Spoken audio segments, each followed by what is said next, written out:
Muri uyu mwanya muri kumwe na Fidel Niyongabo ndabaramukije mwese twongeye kubaha ikaze kuri radio yanyu. Dutega amatwi ya Rais Bigirimana dushikiriza amakuru yo hirya no hino ku isi.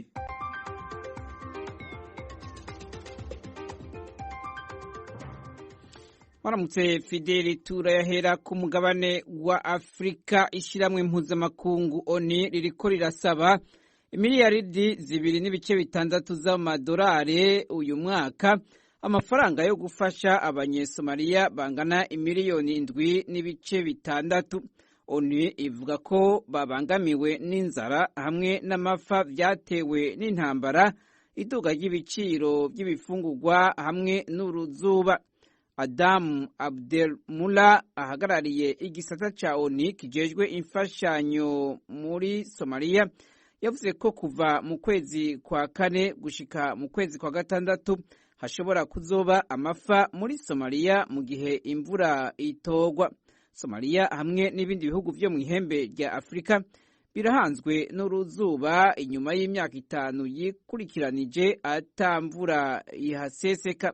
Abdelmula yavuze ko abantu hafi miliyoni 6.4 basinzikajwe n'inzara, kandi ivyo bitigiri bishobora kuzokwiyongera gushika ku miliyoni 8.3 hagati y'ukwezi kwa kane no kwa gatandatu k'uyu mwaka. ONU ivuga ko ibice by'igihugu bikeneye imfashanyo kurusha ibindi ari mu karere ka Baidoa na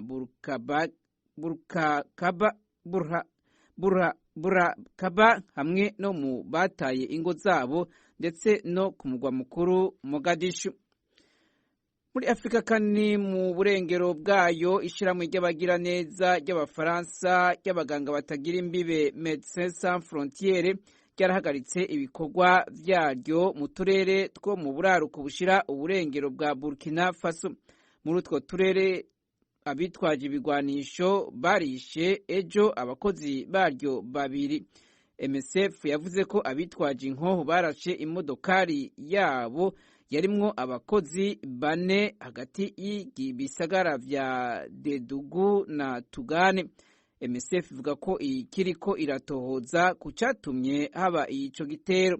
Iryo shirahamwe ry'abagira neza b'abafaransa riha ubuzi ibihumbi by'abasivile bateshejwe, riha ubuvuzi ibihumbi by'abasivile bateshejwe ingo zabo mu gisagara ca Boucle du Muhune muri Burkina Faso. Mu kwezi kw'icenda yari yaragabishije ko ibitigiri vyinshi vy'abantu bariko barahunga ibitero muri ako karere. Washington, ijwi rya Amerika. Hanze y'umugabane wa Afrika ni muri Turukiya na Somalia, aho uko umwanya ugenda ariko ibitigiri vy'abishwe na nyamugigima yabaye ku musi wa mbere navyo birushiriza kwiyongera. Inyuma yaho ejo mu gatondo hatangarijwe ko abasize ubuzima bageze ku bihumbi 11, ku mugoroba w'ejo nyene baraduze ubu bakaba bashitse ku bihumbi 12.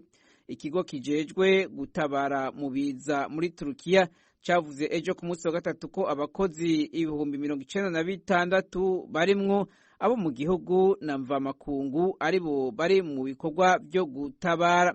Perezida wa Turukiya Recep Tayyip Erdogan yaragendeye agace kari hafi gisagara ca Gaziantep no ku rubibe bahana na Syria hasinzikajwe kurusha handi kwirabira uko ibikorwa byo gutabara biriko biragenda.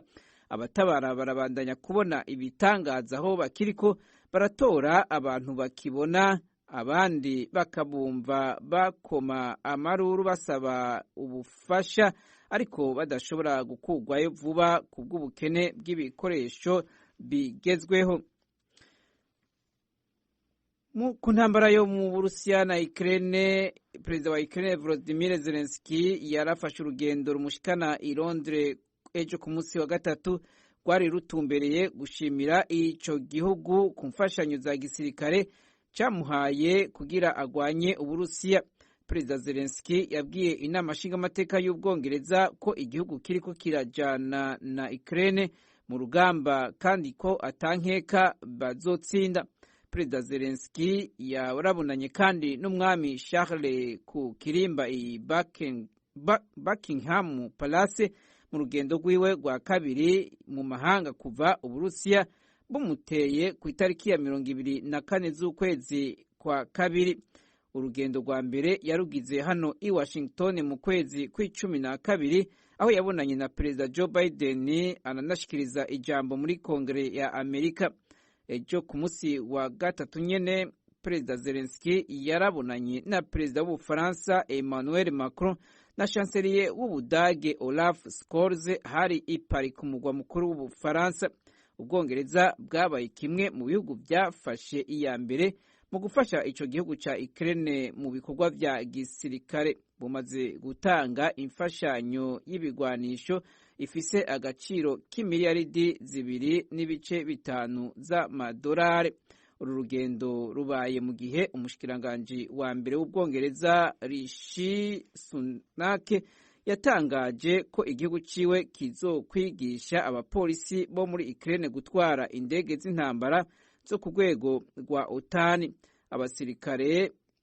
Abasirikare ba Ukraine barenga 10,000 nibo baza bamaze kuronswa iyi myimenyerezo mu Bwongereza mu gukoresha burende Ubwongereza bwarungikiye ico gihugu. Perezida Zelensky yasavye abashingamateka b'Ubwongereza igihe yariko arabashikiriza ijambo kumuha indege z'intambara zifise ubuhinga bwa none zizomufasha guhangana n'Uburusiya busanzwe bufise ibigwanisho bigezweho.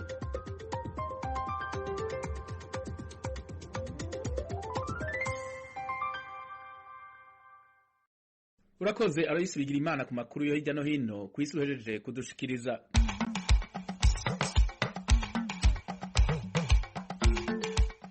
Ibiharuro vy'abahitanywe na nyamugigima yumvikanye mu ntango zino ndwi muri Syria na Turkiya bibandanya kwiyongera. Ambasade y'u Burundi i Ankara muri Turkiya isaba abarundi bari mu bisagara vyasinzikaye aho amazu agisenyugwa n'imiyaga y'iyo nyamugigima kuba barabivuyemwo. Aserukira Uburundi muri Turkiya, abarundi 29 bafatiwe muri Zambia. Igipolisi c'ico gihugu catangaje ko abo barundi bari binjiye mu buryo bunyuranye n'amategeko kandi bariko baja mu bihugu vya Afrika y'Epfo na Zimbabwe. Izo nkuru hamwe n'izindi tubafitiye ni mukanya.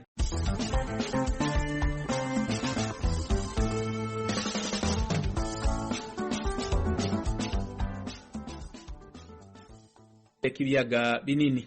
Abarundi 29 bafatiwe muri Zambia. Igipolisi c'ico gihugu catangaje ko abo barundi bari binjiye mu buryo bunyuranye n'amategeko kandi bariko baja mu bihugu vya Afrika y'Epfo na Zimbabwe. Pierre Claver niyo nkuru araduha idonido kuri iyi nkuru. Igipolisi ca Zambia cabwiye ibinyamakuru bikorera muri ico gihugu ko umukwabo wo kurondera abatagira ivyangombwa wakozwe n'igipolisi gifadikanije n'abacungera imbibe ari wo watumye abarundi 29 batabwa muri yompi. Igipolisi kivuga ko binjiye muri ico gihugu mu kwezi guheze kwa mbere maze binyegeza mu bice bitandukanye by'igihugu harimwo n'umugwa mukuru Lusaka. Josephine Malambo n'umuvugizi w'igipolisi kijejwe imbibe muri Zambia. Police alerted officers from the Department of Immigration. Ati igipolisi cahawe inkuru n'abajejwe imbibe ko hari abantu binjiye baciye mu ryahumye inzego zibijejwe abandi bidakurikije amategeko. Haciye yakugwa iperereza maze abantu 29 vyikekwa ko ari abarundi barafashwe. Bagizwe na 12 bafise impapuro z'inzira z'u Burundi, 13 bakoresheje iza Tanzania, ariko twamenye ko ari abarundi hamwe n'abandi 4 batagira icangombwa na kimwe. Bagizwe n'abagabo n'abagore, imyaka yabo iri hagati ya 10 na 40. Bavuga ko bariko bararengana baja mu bindi bihugu nka Zimbabwe na Afrika y'Epfo. Ubu barafunzwe ku mvo z'ayandi matohoza. Muri uko kwezi nyene kwa mbere guheze igipolisi c'u Buganda cari cavuze ko cahagaritse abarundi barenga 200 bari bahaciye bagiye mu bihugu vy'Abarabu. Ishirahamwe ONLCT Weton Frere rigwanya urudandazwa rw'abantu mu Burundi rivuga ko abantu barenga 50 bafatiwe mu bihugu bitari kure y'u Burundi ari benshi. Mu matohoza yaryo rirerekana imvo nkuru ziriko ziratuma abarundi baguma bahurumbira ibindi bihugu kurondera y'ubuzima bwiza. Prime Mbarubukeye arongoye iryo shirahamwe kuri mikro y'Ijwi ry'Amerika. Ubwa mbere hariho ubukene, ubwa kabiri hagacaba benshi bipfuza ubuzima bwabo ntibaburonke kubera dusanga by'ukuri ubuzi ngaha muri kigo cacu atari bwishi cyane kandi ababwifuza ari benshi cyane. imvugira gatatu nuko dusanga muri iyi minsi by'ukuri abarundi cyangwa abarundikazi bifuza iziyo nkaratasi z'inzira bita passport muri iyi minsi biriko biragorana kuzironka kubera imvo zica nk'iziriya ikinama ryacu kibaza ko biriko biratuma nyine ubwimukira bwo mu kigero bubandanya buba mu gihugu cyacu Burundi nuko amasezerano amaze gusinywa hagati y'u Burundi n'igihugu ca Arabia Saudite tubona umengo ishigwa mu giro ryayo ririko rirateba gato kubera tubona ko ata abarundi na bamwe kuva amasezerano asinywe turumva bagiye gukorera muri ico gihugu kubera benshi bariko barahendwa n'ababahendesha ducanka turiya dufaranga babatwara muri ivyo bihugu bababeshe babemerera ijuru ryo kwisi mbwatari hari. Mu minsi heze ishirahamwe mpuzamakungu ry'abanyakanada Justice et Equité rigwanya urudandazwa rw'abantu mu karere k'ibiyaga binini ryari ryabwiye ijwi ry'Amerika ko mu bakora ubwo rudandazwa kenshi hajamwo n'inzego za leta. Florence Boivin atwara iryo shirahamwe kuri mikoro y'ijwi ry'Amerika. La jeunesse c'est elle qui est visée en premier. Donc il faut vraiment atugwaruka nibwo rubangamiwe hanini. Amareta abwirizwa kugira uruhara rukomeye mu kugwanya ubwo rudandazwa rw'abantu. Mu Rwanda baragerageje ariko mu Burundi no muri Kongo hoho n'akamaramaza.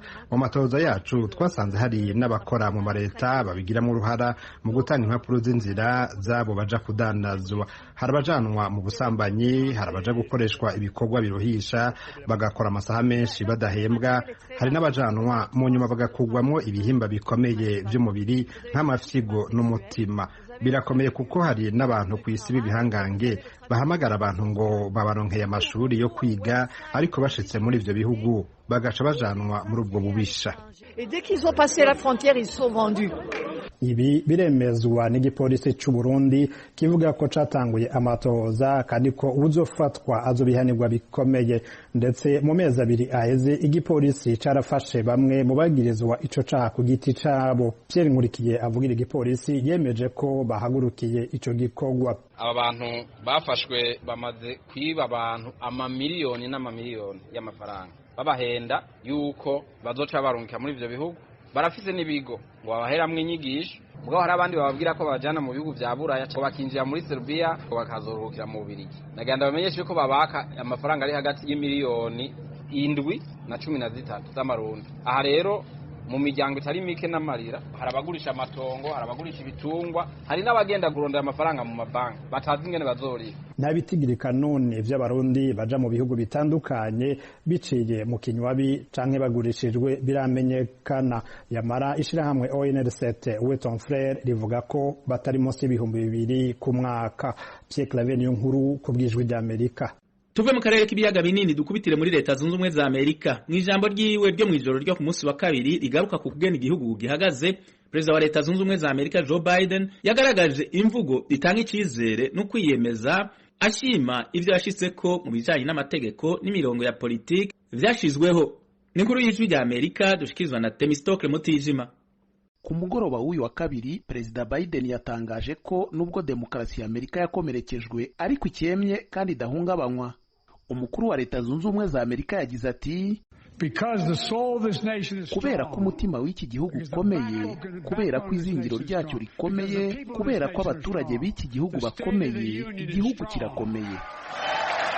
Mu ngoro y'inteko nshingamategeko imbere y'abagize imitwe yombi, Perezida Biden yagize ati: sindi mushya hano hantu, mpagaze hano uyu mugoroba kandi nakoze nk'uko buri umwe muri mwe yakoze. Ntabwo nigeze ngira ibyiringiro by'ahazaza ha Amerika nk'ibyo mfite ubu. Tugomba kwibuka abo turi bo, turi leta zunze ubumwe za Amerika, kandi nta kintu habe na kimwe kirenze ubushobozi bwacu mu gihe twunze ubumwe.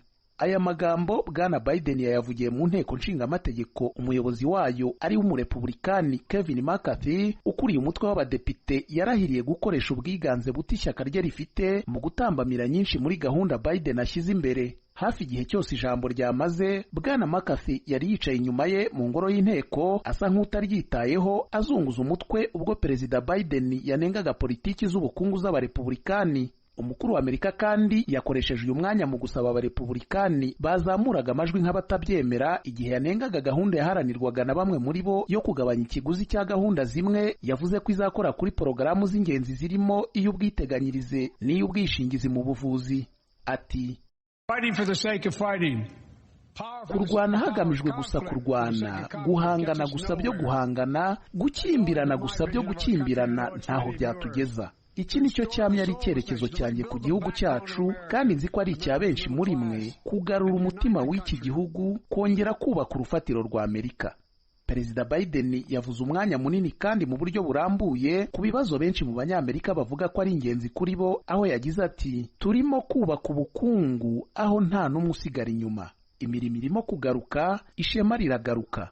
Kandi yavuze ko inteko nshingamategeko ikwiye kuzamura igipimo cy'umwenda ari rwo rugero ntarengwa rw'inguzanyo Minisiteri y'Imari ya Amerika yemerewe gufata ngo ibashe kwishyura fagitire zayo. Leta Zunze Ubumwe za Amerika yageze ku rugero ntarengwa rwayo rwa tiriyari 31.4 z'amadolari mu kwezi kwa mbere. Inteko nshingamategeko ubu ifite igihe kingana no kugera hagati muri uyu mwaka ngo yanzure ku kuzamura uru rugero mbere y'uko leta ya Amerika inanirwa kwishyura. Nyamara Bwana McCarthy, umukuru w'inteko umutwe w'abadepite, yavuze ko abarepublikani bazakomeza gutambamira ibyo babona nko gusesagura.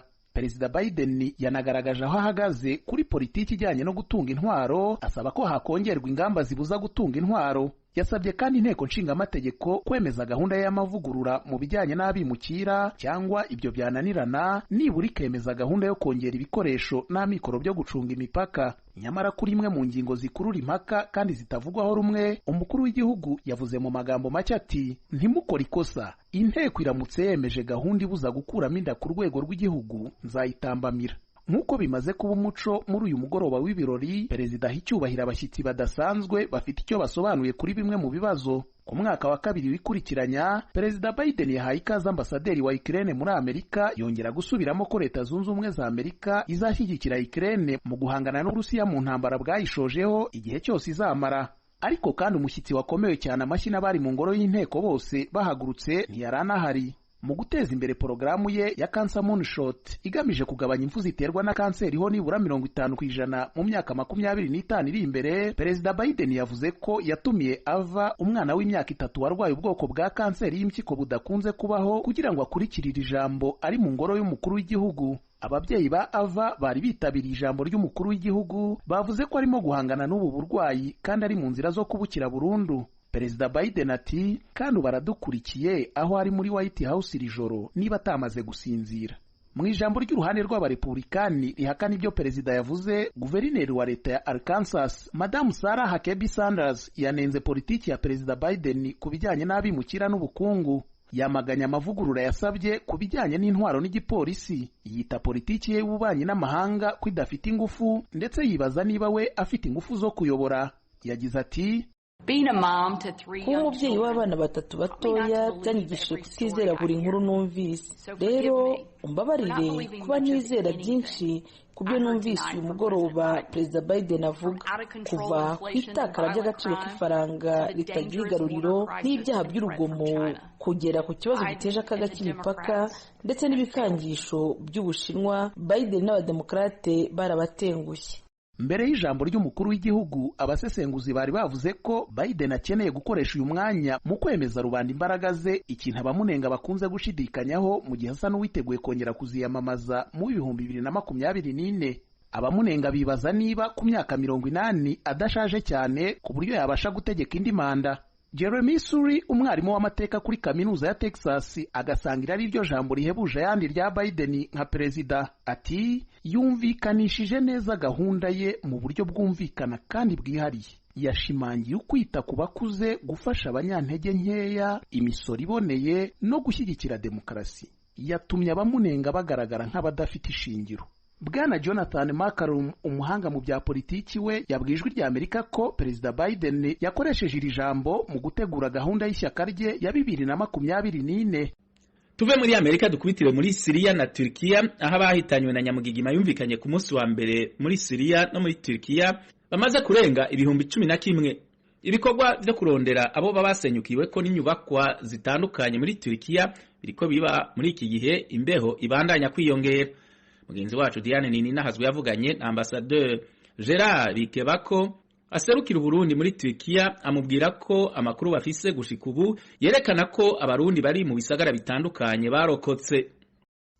Ku mugwa mukuru Ankara n'impore, ariko ntibivuga yuko tariki 6 tutumvise imitingito. imitingito twarayumvise ariko ntiyabaye ico kimwe n'ahandi. Nta bintu yononye ngaha mu gisagara ca Ankara. Mu bindi bisagara aho vyifashe gute? Amakuru y'abarundi baba ngaho muri Turkiya ariyo benshi bahari, bameze gute? Hari udukuru twabo mufise dutandukanye? Ego amakuru turayafise kuko twaragerageje kuva umunsi bibaye kubaza na cyane cyane gukurikirana abarundi batandukanye bari mu bisagara bitandukanye, cyane cyane ibisagara byashoboye kugira ingorane. Rero twasanze ahanini Imana yarakinze abarundi bari muri ivyo bisagara barashoboye kurokoka. Hariho bamwe mbere ubu twashoboye gusaba ko mu kurindira ko ibintu vyosubira mu buryo ko boba barava muri ivyo bisagara kugira ngo baze ahantu hoba hatari ibibazo byinshi. Nico gituma hariho nk'uwavuye Gaziantep, kuko Gaziantep ni igisagara cyagizemwo ingorane nyinshi. Ubwo rero tukaba dushobora kumwakira ngaha i Ankara, hanyuma tukazumufasha uko dushoboye nyene, nawe akazoshobora kubaho nk'uko tubayeho mu kurindira yuko ibintu bija mu buryo yongere asubire iyo yavuye. Urumva rero hari tuguma turondera, hariho nk'ayitwa Malatya, naho nyene dusanzwe tuzi yuko hari abakinyi b'umupira b'iwacu, ariko amakuru adushikira ubu twumva yuko atangorane nini baragira. Nabo nyene turabarondera kugira ngo dushobore kuraba yuko bashobore kuja ahantu hatekanye. Uyo yavuye Gaziantep nimba tuvuga umwe hari uwo wabiyaze n'ijwi ry'Amerika avuga ko yariko yiga ivy'ubuforoma, agasigura ko iyo barababwira ko bishobora no gufata amezi 3 ariko bashobora kubikora kugira ngo baje gufasha mu kuvura basahirize. Ari nkamwe vyomara umwanya munini kugira ngo inyubako zabo bongere bazisanure, mutegekanye iki? Bazoguma mu buserukizi bw'u Burundi, bazoba baraja kurindira mu Burundi cane? Muri ico gihe urabona si bose abarundi bonyene bafise ico kibazo. Urumva hariho n'abandi banyamahanga inshuti zacu z'abanyetirikiya bo ngaha bahora biga muri ayo mashuri. Niko twamenye yuko bababwiye ko bobanza gukinjura kubera amashuri yabo yari amaze gusa nk'ayatera ikibazo, bakabona rero ko kubakingira bohava. Nivyamara igihe kirekire twibaza yuko batazokwemera ko abana batabandanya amashuri, bazoshobora kuraba ahandi babashira, canke na twebwe tuzobaze ko hariho ayandi mashuri bobimuriramwo mu kurindira, canke naho ivyo bitabaye nibaza ko bazorondera ubundi buryo bwo kubafasha nk'uko bariko barafasha abandi banyatirikiya bose kandi abanyamahanga baba muri iki gihugu. Akajambo twababwira nuko bashobora gukurikirana amakuru y'ibintu biriko birarengana hano kugira ngo babandanye baduha amakuru kandi bongere bafashanye hagati y'abarundi, hanyuma bongere bafashanye n'inshuti zacu z'abanyaturikiya uno munsi bari mu bibazo. Ambassadeur Gerard Bikebako muserukira Burundi Ankara ku murwa mukuru wa Turki, turashimire kuri kano kanya muhaye ijwi ry'Amerika kugira ngo mutubwire uko vyifashe mwongera muhumuriza n'abo barundi bari ngaha. Murakoze cyane, murakoze namwe kuba mwashoboye kutuvugisha. Inshuti mwese mukunda radio ijwi ry'Amerika, ibiganiro twabateguriye muri aka kanya bigarukiye ngaha. Turashimiye bagenzi bacu bose bagize uruhara mu itegurwa ry'aya makuru. Mugira ibihe vyiza mubandanya kumviriza radio yanyu ijwi ry'Amerika.